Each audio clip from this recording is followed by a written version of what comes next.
It's nice to meet you, Win. Why are you here? I suppose I'm here to make friends with you. And your dad's too. But my heart is broken.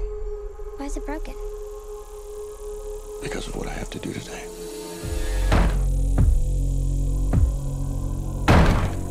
There is a woman carrying something that looks like a pick with a chain and a mallet head.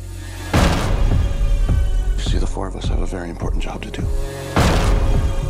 In fact, it might be the most important job in the history of the world.